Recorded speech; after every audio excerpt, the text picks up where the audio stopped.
최근에 어떤 그 유명한 분이 사회를 보고 있는 TV를 좀 이렇게 시청한 적이 있는데요. 어떤 내용이었는가 하면 한 집안 얘기였거든요. 재미교포 가정 같았습니다. 아버지도 굉장히 독특하신 분이고 또 명석한 분이고 자녀 교육들도 똑같이 이렇게 하는데 우리나라 교육으로 얘기하면 검정고시 과정 그렇게 공부를 시키더라고요. 그래서 13살 되던 해에 고등학교를 졸업하고 이제 전체 아이들이 다 그렇더라고요. 3명 아이인데 여러분도 보신 분 계신지 모르겠네요.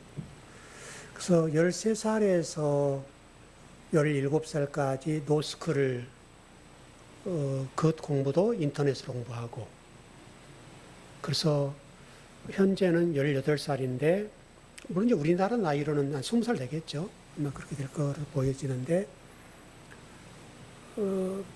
사법시험 우리나라 얘기하면 사법시험을 합격해서 변호사가 되었고 그리고 현재 미국의 검사로 일하고 있더라고요.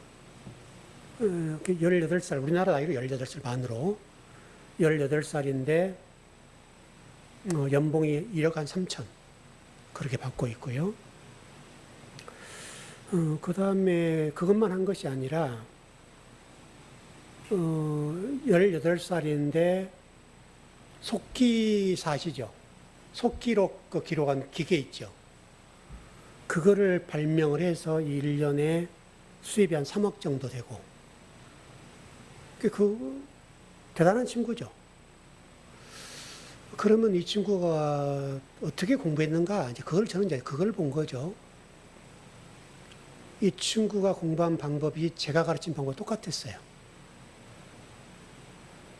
이 친구가, 왜냐면 나이가 어리잖아요. 아무리 머리가 똑똑해도 어린 13살, 14살 된 아이가 법전을 본다는 것은 어렵죠, 여러분. 두꺼운 책들이니까.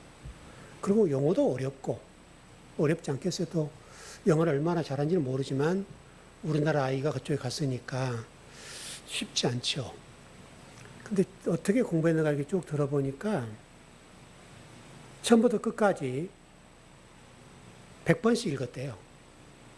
한 권의 책을 100번씩. 공부하면서 노스쿨 인터넷 공부하면서 잠을 거의 안 자고 공부를 하는 거죠. 아마 제가 알기로는 사법시험은 학교 다니고 끝부분에 있으니까 한 1년 정도 공부를 한 것 같아요.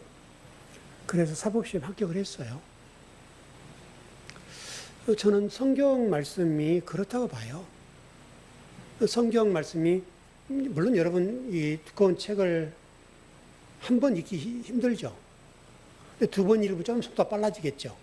그 원리거든요. 그러니까 100번을 하면 속도가 처음에 1시간이었으면 10분이면 하는 거예요. 쉽게 얘기해서. 굉장히 빨라지는 거예요. 이게. 눈으로 이렇게 딱 책을 보면 착착착착 그림 그려지고 그 친구가 시험 볼 때 그 얘기를 하더라고요. 한 번에 합격을 했는데 자기가 계속 읽었던 책에서 어디 어떤 그림, 어떤 글자가 다 기억이 됐다. 100번 보면 그렇게 되거든요. 우리 뇌라고 하는 것이 모든 것들을 다 저장을 해요. 그렇게 시험 합격을 했는데 한 번에 합격을 했다. 저는 성경 공부가 그렇다고 봐요. 하나님 말씀이란 성경 책들이 하나님이 한 번 말씀하신 것이 아니라 계속 거듭 반복하거든요. 그 실질적으로 여러분 이스라엘 백성들이 가나안 정복했던 일이 있지 않습니까? 그 사건도 애굽에서 출애굽했던 사람들이 못 가고 광야에서 태어난 사람들이 가잖아요. 그 친구들에게도 그 신명기에서 그러잖아요. 반복 교육. 신명기라는 자체가 거듭 반복한다. 그런 뜻을 가지고 있다고 그랬죠. 그러니까 신명기를 통해서 그동안 광야에 배웠던 하나님 말씀을 계속 반복한 거예요. 그렇게 해서 가나안 땅을 이렇게 정복하는 과정을 하거든요. 그러니까 여러분의 인생 속에도 똑같다고 보거든요. 여러분이 어떤 일을 하든지 간에 이런 생각을 가지고 일을 하면 어떤 일이라도 못 해낼 일이 없다. 그러면 자기의 탁월성, 독특성, 시간적으로도 여러분 생각해 보세요. 18살 본 젊은 청년이, 우리나라는 고등학생이잖아요. 이 친구가 1년에 한 4억, 거의 한 5천 가까이 돈을 벌잖아요. 어마어마한 거죠, 여러분. 1년에 4억 5천씩을 버니까 대단한 거 아닙니까? 근데 뭐 그 친구는 그렇게만 이치가 있을 것 같지는 않아요. 또 뭔가 도전할 것 같은 느낌이 있단 말이죠. 그러니까 여러분이 하나님 말씀을 배우는 동안에 그런 것들을 좀 정리하고 여러분이 적용해도 굉장히 좋을 것 같고요. 그런 어떤 삶을 살아간다는 게 굉장히 좋을 것 같아요. 특별히 오늘 본문을 보시면 예수님의 통제력을 볼 수 있어요. 유대인들이 펄펄 뛸 때 예수님을 가만히 봐봐요. 오늘 본문을 여러분 보시면 유대인들이 돌로 예수님을 치려고 하는 것이잖아요. 근데 예수님은 화를 내지 않죠. 그리고 또 거리로 가신다 이렇게 되어 있는데 자기를 통제한다는 것이 굉장한 장점이에요. 자기를 통제한다. 여러분, 우리 인생을 살다 보면 흥분된 일이 있을 수 있잖아요. 그때 자기를 차분하게 가라앉히고 통제할 수 있다면 게임이 안 되는 거죠. 상대방은 막 펄펄 뛰는 사람 좀 생각해 보세요. 펄펄 뛰는 사람하고 통제를 가진 사람은 누가 이기겠어요? 조곤조곤 이기는 사람이 이긴다고요. 여기는 뭐 펄펄 뛰어 소리는 질지 몰라도 결국 이기는 사람은 조용하게 일처리 하는 사람이거든요. 그러니까 예수님이 그런 모습을 보여준단 말이죠. 여러분, 지난주에 그 얘기를 좀 했습니다만은 미국이 이란의 그 우라늄 농축시설 있었던 장소를 벙커버스터로 공격할 때 양면 작전을 썼잖아요. 그러니까 이란에서는 이렇게 왼쪽으로 가는 그 B2, 그 비행기가 가는 부분을 보고 있는데 다른 쪽으로 가서 공격해서 그냥 환풍구로 그냥 쏘아가지고 공격을 했다. 이 얘기를 하잖아요. 물론 이제 그 결과에 대해서는 서로 의견이 엇갈리는 것 같아요. 그러니까 이란에서는 뭐 별 피해 없다. 이렇게 얘기하고 미국에서는 뭐 막대한 피해를 봤다. 이렇게 얘기하는 거고 좀 다르긴 합니다만은 어떻든 간에 주도 면밀하고 조용하게 이런 양면 작전을 써서 이번에 이스라엘을 항복해 하는 사실 굴복이죠. 굴복하게 만들었던 부분을 보는데 자, 오늘 본문 가봐요, 여러분. 제가 지난 시간에 여러분들에게 앞서 공부할 때 수전절이라는 얘기를 많이 해드렸는데 수전절이라고 하는 것은 아버지와 내가 하나다. 하나됨이라고 하는 부분인데 오늘 본문을 보니까 유대인들에게 지금 돌을 맞을 뻔했단 말이죠. 그래서 거의 죽게 된 상황이었는데 근데 지금 예수님께서 요단강을 건너서 유대로 다시 가는 장면이거든요. 가시는데 유대로 가는 목적이 뭐냐면 죽으러 가시는 거예요. 남다르죠. 죽으러 가신다고요. 요한이 이 이야기를 의도적으로 지금 이 8절에 기록하고 있는 거예요. 또 거리로 가시려라니까 라고 얘기하는 것은 요단강으로 간다는 얘기는 죽으러 간다는 얘기거든요. 그런 장면과 여호수아가 요단강을 건너는 이야기를 이렇게 연결시켜서 성경을 표현하고 있어요. 여러분 여호수아 3장으로 한번 가보십시다.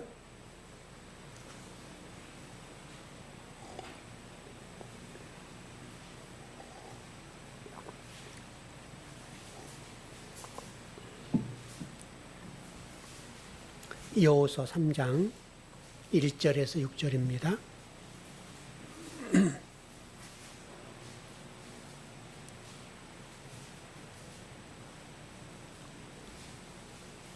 여호수아 3장입니다.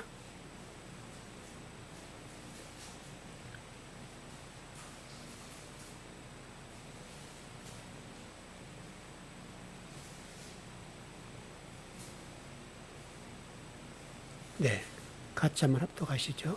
시작. 또 여호수아가 아침에 1절에 6절입니다. 일찍 일어나서 그와 모든 이스라엘 자손들과 더불어 시딤에서 떠나 요단에 이르러 건너가기 전에 거기서 유숙하니라. 사흘 후에 관리들이 진중으로 두루 다니며 백성의 명령하여 이르되 너희는 레위 사람 제사장들이 너희 하나님 여호와의 언약궤 매는 것을 보거든 너희가 있는 곳을 떠나 그 뒤를 따르라. 그러나 너희와 그 사이 거리가 2000규빗쯤 되게 하고 그것에 가까이 하지는 말라. 그리하면 너희가 행할 길을 알리니 너희가 이전에 이 길을 지나보지 못하였음이니라 하니라. 여호수아가 또 백성에게 이르되 너희는 자기를 성결하게 하라. 여호와께서 내일 너희 가운데 기이한 일들을 행하시리라. 여호수아가 또 제사장들에게 말하 이르되 언약궤를 메고 백성의 앞서 건너라 하매 곧 언약궤를 메고 백성의 앞서 나아가니라. 요단강 건넌 얘기인데 여기서 지금 보니까 2절에 보니까 사흘이라고 되어 있죠. 사흘. 오늘 본문과 굉장히 밀접한 관련이 있는 단어입니다. 여러분 가나 혼인잔치 이야기를 보시죠. 요한복음 2장 1절입니다. 여기도 사흘이란 말을 하는 거예요.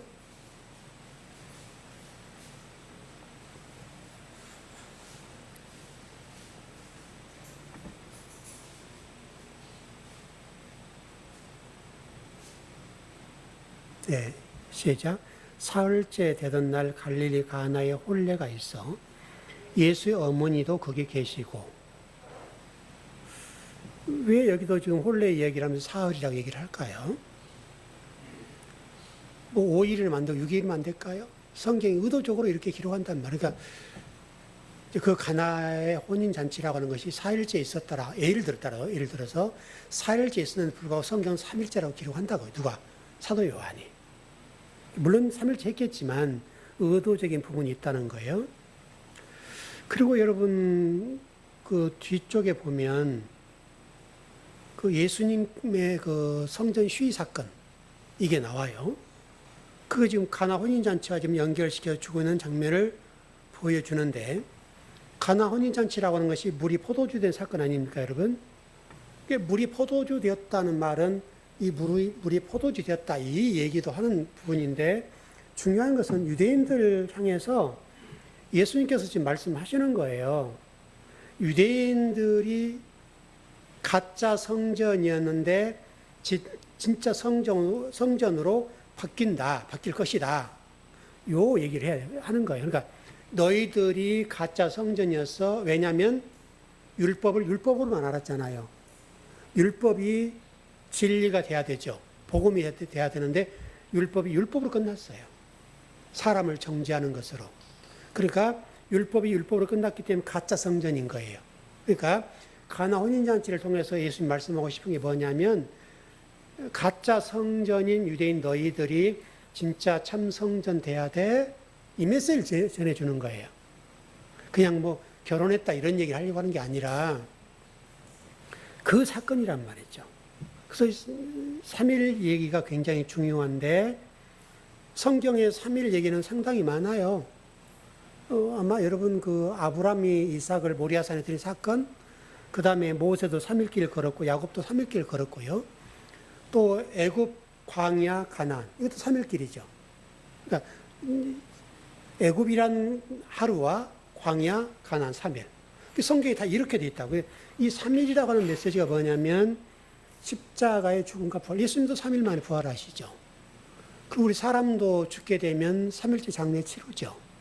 다 이런 사상이에요. 핵심이 그거라고요. 그래서 요단강을 건너는 것 얘기가 나오고 홍해를 건너는 것 있죠. 애굽에서 광야를 나올 때 홍해를 건넜죠.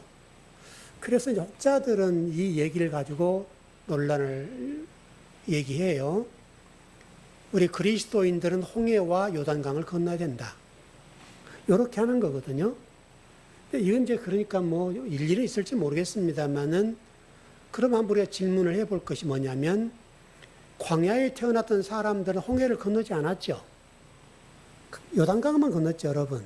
그러니까 성경에서 홍해를 건넌 사건과 요단강을 건너는 사건은 하나로 보는 거예요, 그냥.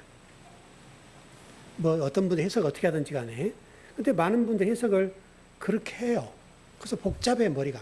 복잡한데 성경은 이렇게 복잡하지 않아요. 아주 단순 명료하거든요. 여러분, 요단과 홍해라고 하는 부분을 한번 보시죠. 여호수아 4장 22절, 24절 한번 봐봐요.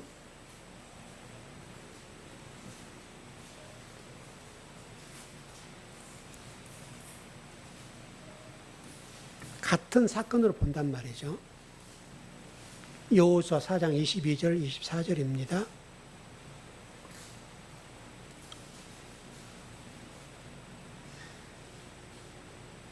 네, 시작. 너희는 너희의 자손들에게 알게 하여 이르기를 이스라엘이 마른 땅을 밟고 이 요단을 건넜음이라.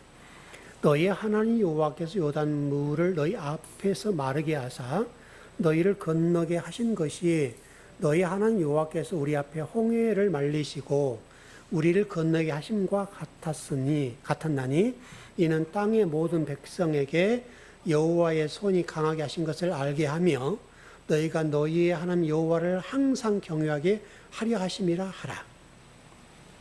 여러분 23절에 홍해와 요단강을 같이 취급하죠. 성경이 답을 한다고요, 여러분.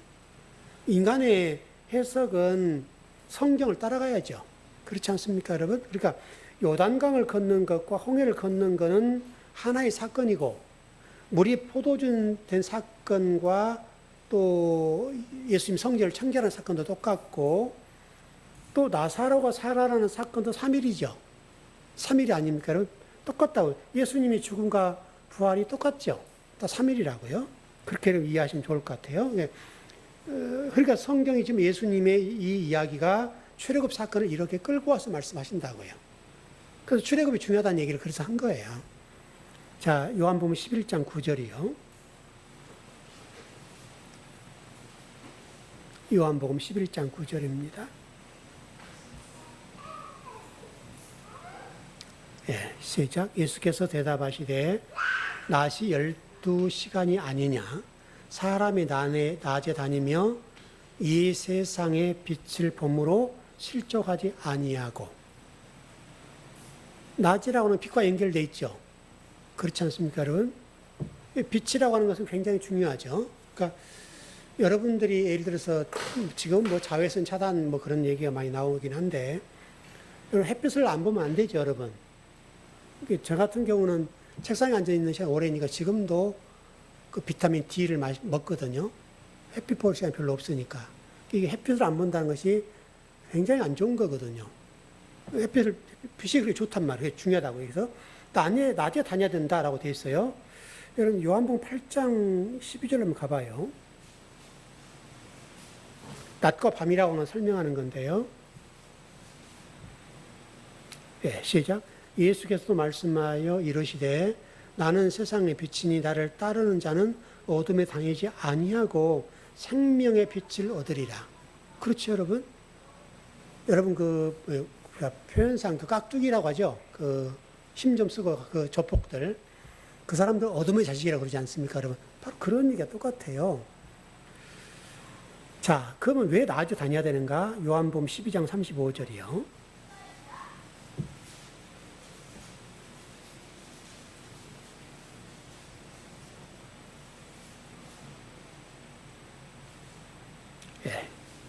시작. 예수께서 이르시되 아직 잠시 동안 빛이 너희 중에 있으니 빛이 있을 동안 내 다녀 어둠에 잡히지 않게 하라.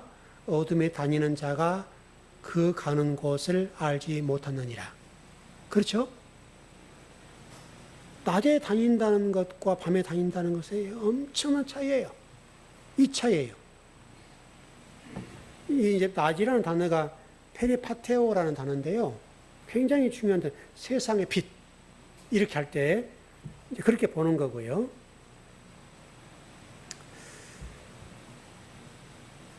낮에 다니는 사람들에 대해서 아까 뭐라고 되어 있습니까? 어둠에 붙잡히지 않게 하라. 어둠에 다니는 자는 그 가는 곳을 알지 못한다. 이게 지금 쭉 되어 있네요. 여러분, 우리가 그런 얘기 많이 하죠. 저 집사님 실족하셨는가 봐, 시험 들었는가 봐, 그렇게 할 때 있죠. 근데 실족한다, 시험 들었다는 말이 어떤 의미를 담고 있을까? 한번 보죠. 요한복음 11장 10절 한번 가봐요. 밤이라는 단어와 낮이라는 단어를 생각하면서 보세요.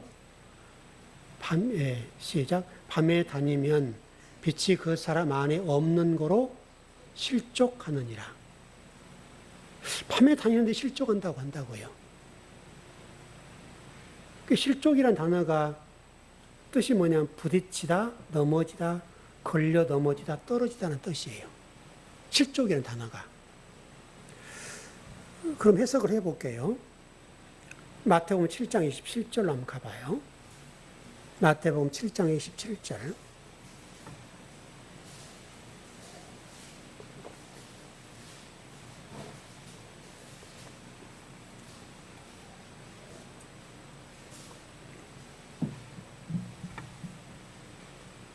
시작.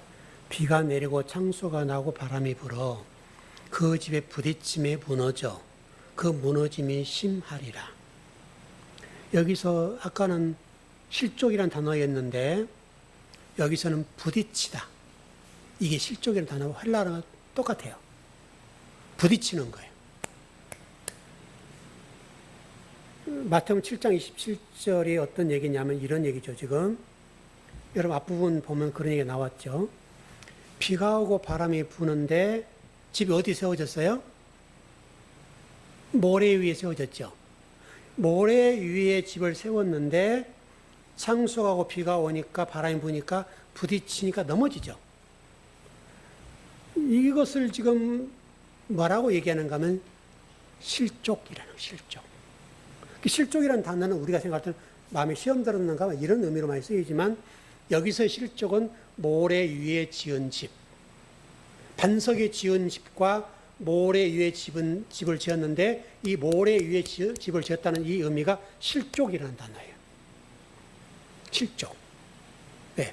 모래 위에 집을 지어봐야 바람 불고 비가 오면 창수가 되고 비가 차면 무너져 버리죠. 그 얘기를 하는 거예요. 그 이야기 다시 이 얘기는 무슨 얘기냐면 그리스도 위에 세워지지 않으면 다 무너진다는 거예요. 그 얘기예요, 여러분. 그러니까 반석에 세운다는 의미가 돌 위에 세운다는 의미인데 이 반석이라는 부분은 예수 그리스도시죠. 여러분, 예루살렘 성전을 지을 때 다듬지 않은 돌로 세웠잖아요. 바로 예수 그리스도를 얘기한단 말이에요. 그러니까 그리스도 위에, 진리 위에 여러분을 세운다는 것이 이렇게 중요해요, 여러분. 진리 위에 우리를 세우지 않으면 무너지고요. 유대인들 여러분 보세요. 우리 신약시대에 우리가 공부해보지만 유대인들이 당시 초대교회에 서기관, 바리새인들, 사두개인들 이 사람들 아닙니까 여러분? 이 사람들은 기세가 등등하죠. 여러분 사도 바울을 봐요. 여러분 사도행전에 나오는 사도 바울 같은 경우를 보면 하나님의 일을 충성하죠. 여러분 바울처럼 충성한 사람 어디 있습니까 여러분? 죽도록 충성해요. 그리고 충성을 하는데 예수 그리스도 믿는 사람들 잡아 죽이는 역할을 하죠. 왜 그래요? 그가 지금 지배를 당하는 게 뭐예요? 율법이 지배를 당한다고요. 율법 안에 지금 갇혀버리니까 충성하고 열심을 하는데 우리 주님이 보실 때는 이거는 모래 위에 지은 집이란 말이죠. 그래서 지금 제가 안타까워하는 부분이 이 부분이에요. 그래서 여러분은 많이 설교적으로도 그게 선포되겠지만 전 세계 교회, 한국 교회에 대해서 안타까워하고 가슴 아픈 부분이 그 부분이에요. 성도들이 얼마나 우리 한국 교인들을 열심히 합니까, 여러분? 우리 한국 교인들처럼 열심히 한 성도들이 없어요. 충성하죠. 헌금 잘하죠. 기도 열심히 하죠. 예배 잘 드리죠. 빠진 게 없다고요. 거기다 진리만 제대로 딱 먹여주면 되는 문제인데 그 영혼들을 구약시대의 율법으로 양육을 하니까 충성하고 봉사하고 죽도록 충성하고 구제하고 헌금하고 기도하고 예배 잘 드리고 하는데 실상은 모래 위에 집을 짓는단 말이에요. 이게 안타까운 거예요. 이게 진리, 반석 위에, 그리스도 위에 성도들이 세워져 가야 된다고요. 왜냐하면 여러분 보세요. 예수님이 뭐라고 말씀하세요? 내가 죽어야 뭘 보내신다고요? 보혜사를 보낸다. 보혜사가 뭐예요, 여러분? 진리의 영, 말씀이잖아요, 여러분. 말씀을 보낸다는 거예요. 그러니까 말씀을 보낸다는 의미는 말씀 위에 세워져야 된다는 얘기잖아요, 여러분. 말씀 위에 세워지지 않으면 아무것도 아닌 거예요. 조금만 비가 오고 창수고 바람 불면 무너지고 넘어져요. 그대로 말씀 꾸준하게 먹어보세요. 어떤 일이 와도 아프고 힘은 들지만 이겨낼 힘이 생기는 거예요.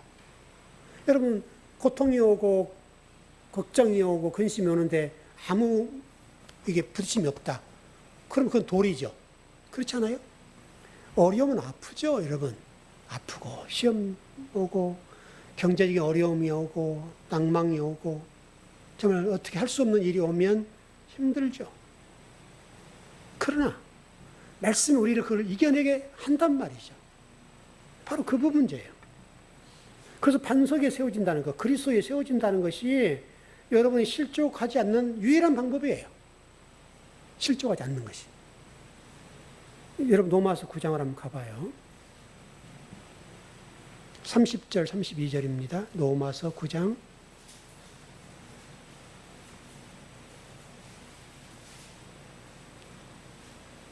지금 제가 말씀드린 이야기를 하고 있어요. 로마서 9장 30절, 32절.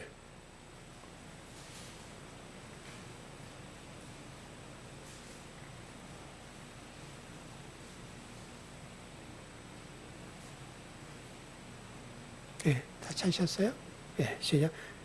그런즉 우리가 무슨 말을 하리요? 의를 따르지 아니한 이방인들이 의를 얻었으니 곧 믿음에서 난 의요. 의의 법을 따라간 이스라엘은 율법에 이르지 못하였으니 어찌 그러하랴? 이는 그들이 믿음을 의지하지 않고 행위를 의지함이라 부딪힐 돌에 부딪혔느니라. 행위. 사도 바울처럼 열심히 충성한다고요. 죽도록 충성하죠. 살기가 등등할 정도로 하나님을 잘 섬긴다고요. 여러분, 그분들 하나님을 안 섬기는 게 아니에요. 잘못된 길로 들어섰기 때문에 문제지, 하나님을 섬기는 것은 여러분 얼마나 잘하는지 몰라요. 믿음이요? 얼마나 기도 생활도 열심히 하는지 몰라요. 전도요? 전도도 열심히 해요. 봉사요? 구제요? 열심히 해요. 하나님의 이름으로 충성하고 봉사하고 헌신해요. 그런데 문제는 지금 여러분 로마서 9장 30절, 32절 말씀처럼 그리스도 믿음에 의지하지 않고 자기 행위를 의지한다고. 그 헌신하고 충성하는 행위가 하나님의 은혜를 받고 복을 받는다고 생각하니까 그것이 율법에 세워진 믿음이란 말이죠. 그래서 그건 어떻게 된다고요? 비가 오고 창수가 오고 바람이 불면 부딪혀 넘어져요. 부서진단 말이죠. 이걸 모른다는 거예요. 여러분 너무나 간단한 거잖아요. 이 간단한 진리를 모르고 하나님 열심으로 사도 바울처럼 섬기고 있는 성도를 바라볼 때는 얼마나 여러분들 마음이 아프세요. 저도 아프죠. 근데 그분들은 그걸 몰라요. 그게 믿음이 좋다고 생각하는 거예요. 근데 사실은 믿음이 아니죠. 자기 행위를 의지하는 거예요. 율법을 의지하는 거예요. 하나님과 무관해요. 왜? 하나님 말씀에 세워지지 않았으니까요. 그러니까 이게 가짜 신앙이 있는 거예요. 그래서 제가 한국 교회가 앞으로 더 많은 숫자가 줄어든다는 얘기를 하는 이유가 그거예요. 왜? 그 사람들 조금만 어려우면 가버려요. 아무리 열심히 한 사람들이 할지라도 어떤 시험이 오거나 어떤 큰 사업이 망하거나 그런 부딪힘이 오면 교회 떠나요. 소리 없이 떠나버려요. 베드로전서 2장 6절 8절 한번 가봐요.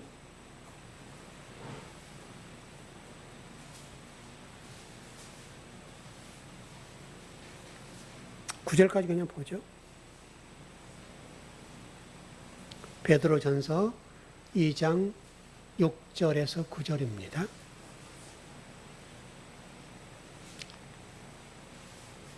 네, 시작. 성경에 기록되었으되 보라 내가 택한 보배로운 머릿돌을 시온에 두노니 그를 믿는 자는 부끄러움을 당하지 아니하리라 하였으니 그로 믿는 너희에게는 보배이나 믿지 아니하는 자에게는 건축자들이 버린 그 돌이 머릿돌에 모퉁이의 머릿돌이 되고 또한 부딪히는 돌과 걸려 넘어지게 하는 바위가 되었다 하였느니라. 그들이 말씀을 순종하지 아니함으로 넘어지나니 이는 그들을 이렇게 정하신 것이라.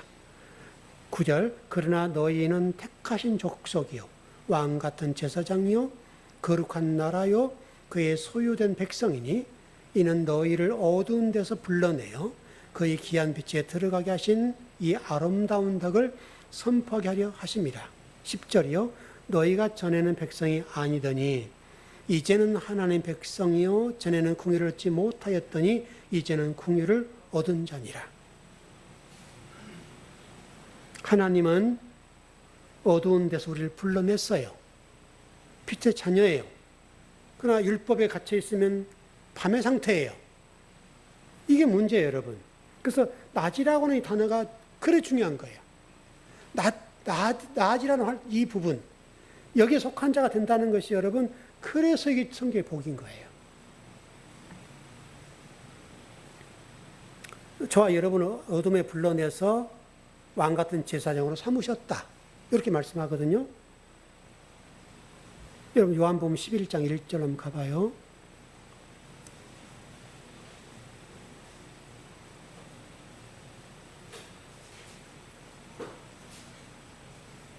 요한복음 11장 11절.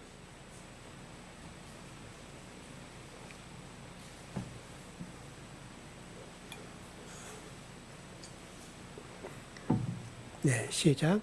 이 말씀을 하신 후에 또 이르시되 우리 친구 나사로가 잠들었도다. 그러나 내가 깨우러 가노라. 여러분 실질적으로 나사로가 좀 잠들었어요? 죽었어요? 죽었죠. 예수님은 뭐라고 말씀하세요? 잠들었다고 하시죠. 잠들었다. 그래서 잠들었으니까 깨우러 간다. 좀 요 얘기를 하네요. 잠들었으니까 깨우러 간다. 다시 설명하면 어둠의 상태에서 지금 불러내겠다 이 말이잖아요. 잠들었다는 말은 밤이니까 그 밤에서 불러내겠다. 근데 성경이 뭐라고요? 아까 앞분 말씀하신 대로 행 위에 의지하면 넘어진다. 실족된다. 그렇게 말씀하시죠. 지금 어둠 상태에 있는 나사로를 얘기하는데 이 부분이 깨운다. 아까 깨운다고 되어 있죠. 뒷부분에 깨우러 간다.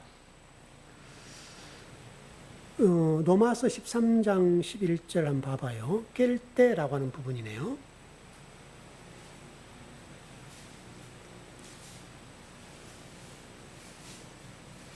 깨운다는 단어를 설명하려고 그래요.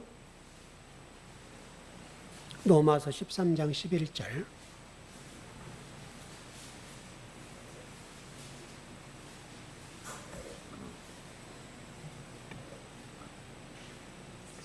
네, 시작. 또한 너희가 이 시기를 알거니와 자다가 깰 때가 벌써 되었으니 이는 이제 우리의 구원이 처음 믿을 때보다 가까웠습니다. 그렇죠? 깰 때라고 하는 잠으로부터 나온다는 말이에요. 아까 나사로가 죽었는 잠잔다라고 얘기하죠. 그걸 깬다고 얘기하는데 바로 그거를 이게 구원과 연결시켜서 말씀하고 있어요. 이렇게 잠을 자는 것과 구원을 쭉 연결한다고요. 바울이 지금 그렇게 하고 있죠. 12절. 예, 시작. 제자들이 이르되 주여 잠들었으면 낫겠나이다 하더라. 낫겠나이다라는 말이 어떤 말이에요? 구원의 개념이에요. 구원. 잠들었으면 구원을 받을 것입니다. 이게 낫겠나이다 소조라는 헬라어인데요. 구원 개념이에요. 구원 개념. 여러분 그렇게 정리 간단하게 하죠. 그냥 13절로 가봐요. 네, 13절 시작. 예수는 그의 죽음을 가리켜 말씀하신 것이나 그들은 잠들어 쉬는 것을 가리켜 말씀하신 줄 생각하는지라.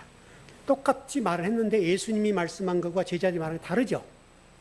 제자들은 지금 어떤 얘기예요? 쉰다는 개념. 예수님은 죽음으로부터 나온다는 얘기를 하는 건데 제자는 쉬는 개념. 이렇게 설명하는 거예요. 잠잔다는 것은 여러분 중요하죠. 그러니까 우리가 잠을 잔다는 것은 쉬는 기능이 있죠.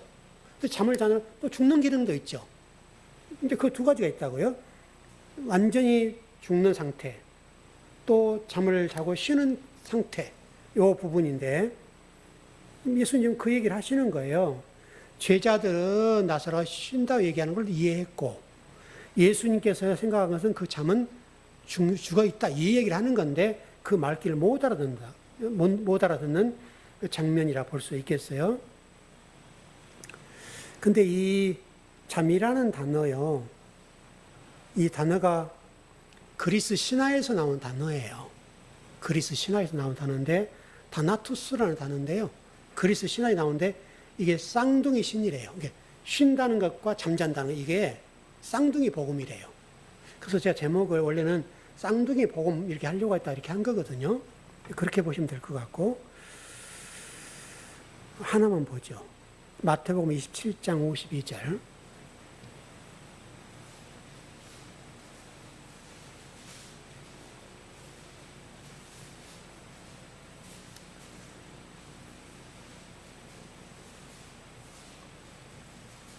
마태복음 27장 52절입니다.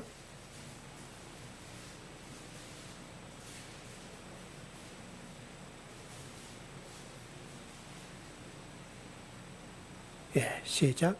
무덤들이 열리며 자던 성도의 몸이 많이 일어나되. 여기 지금 잠잔다는 것을 죽음으로 얘기하는 거예요, 여러분. 그렇게 이해하시면 될 것 같고, 육체적인 죽음 부분인데 생명과 관련되어 있다. 이렇게 지금 보는 거고요.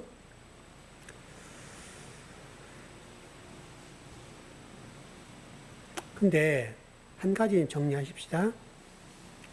이제 우리 교회는 이제 그렇게 하지 않지만, 우리 아마도 성도들 가운데 이런 얘기 많이 할 거예요.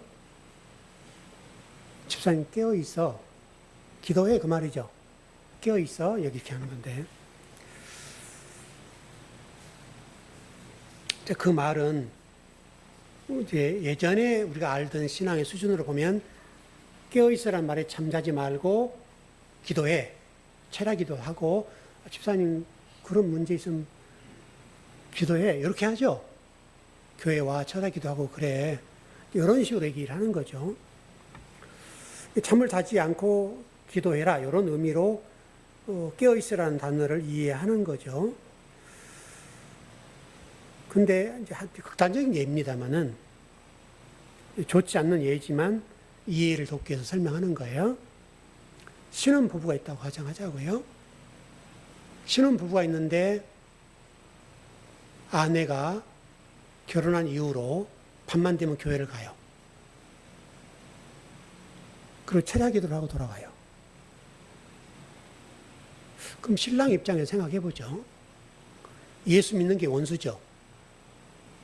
왜냐면 이때 아내는 아내로서의 역할을 해야죠. 무슨 의미인지 아시죠? 그러니까 깨어있다는 단어를 잘못 이해하면 그러면 그 신부 입장에서 남편과 우리 인생 미래, 이 가정의 미래를 기도한다 이렇게 할 거 아니에요? 하나님이다 기도가 왔어라고 얘기했을 텐데 남편 입장은 죽을 맛이에요. 생에 의욕이 없어요. 그런 거예요. 신혼 부부라는 먼저 가정에 충실해야죠. 깨어있다는 의미를 잘못 이해하면 그렇게 갈 수가 있단 말이죠. 예전에 우리 교회들이 다 그랬어요. 성도들이 가정을 건사하고 자녀를 건사하고 얘들 학교 가면 뭐 반찬도 지금 뭐 도시락 싸지 않습니다만 예전에는 도시락 다 쌌죠.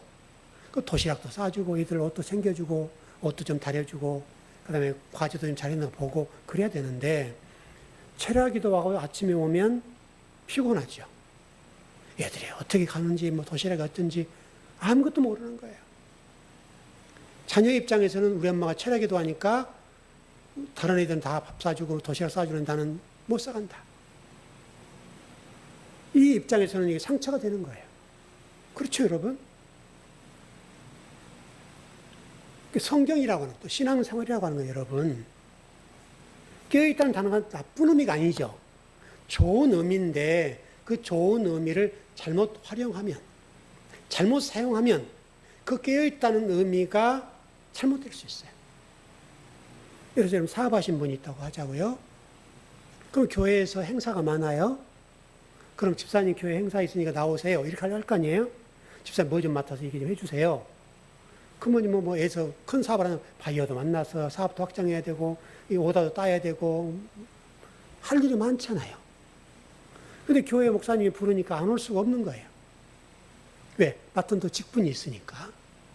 그럼 교회 안 오고 직장 시간을 빼서 오든지 아니면 월차를 내든지 이렇게 되는 거죠. 근데 그 오너 입장이라면 어떻게 되겠어요? 보통 심각한 얘기 아니죠.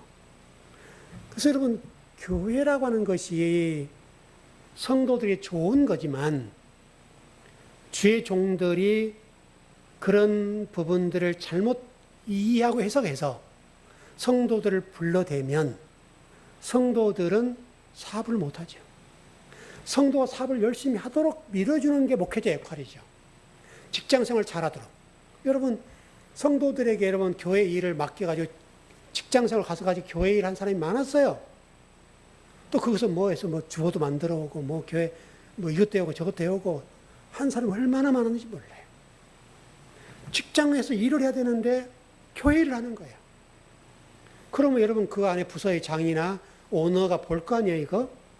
좋겠어요, 안 좋겠어요? 예수쟁이들, 아이고, 다시 신 안 뽑는다. 이렇게 된단 말이죠. 그러니까 회사에 속했으면 회사 일 열심히 오너는 오너 일을 잘하는 게 껴있는 거예요. 여러분, 신앙을 잘못 이해하면 안 돼요. 교회 와서 철학기도 한다는 것이 껴있는 게 아니라고요, 여러분. 기도가 나쁘다는 의미가 아니에요, 여러분. 시간이 남고 그런 여유가 있는 분들은 기도하셔야죠. 하셔야 되지만 깨어있으라라고 하는 목회자의 설교에 의해서 그 깨어있으라는 의미를 그렇게 해석해서 설교를 해주면 성도들은 죽을 맛인 거예요. 그래서 여러분, 성경 신앙생활이라고 하는 것이 그래서 좀 쉽지가 않아요. 깨어있으라, 영령을 회복해라, 영성을 회복해라 이렇게 가잖아요. 그렇게 설교가 가버리면 성도들 그렇잖아요. 좀 영성이 좀 이렇게 무뎌진 것 같고 그런데 또 목사님 오늘 설교도 그렇게 하셨네. 그러면 내가 철학기도 해야 되는가 보다. 이렇게 돼버린 거죠. 좀 정리를 해보겠습니다.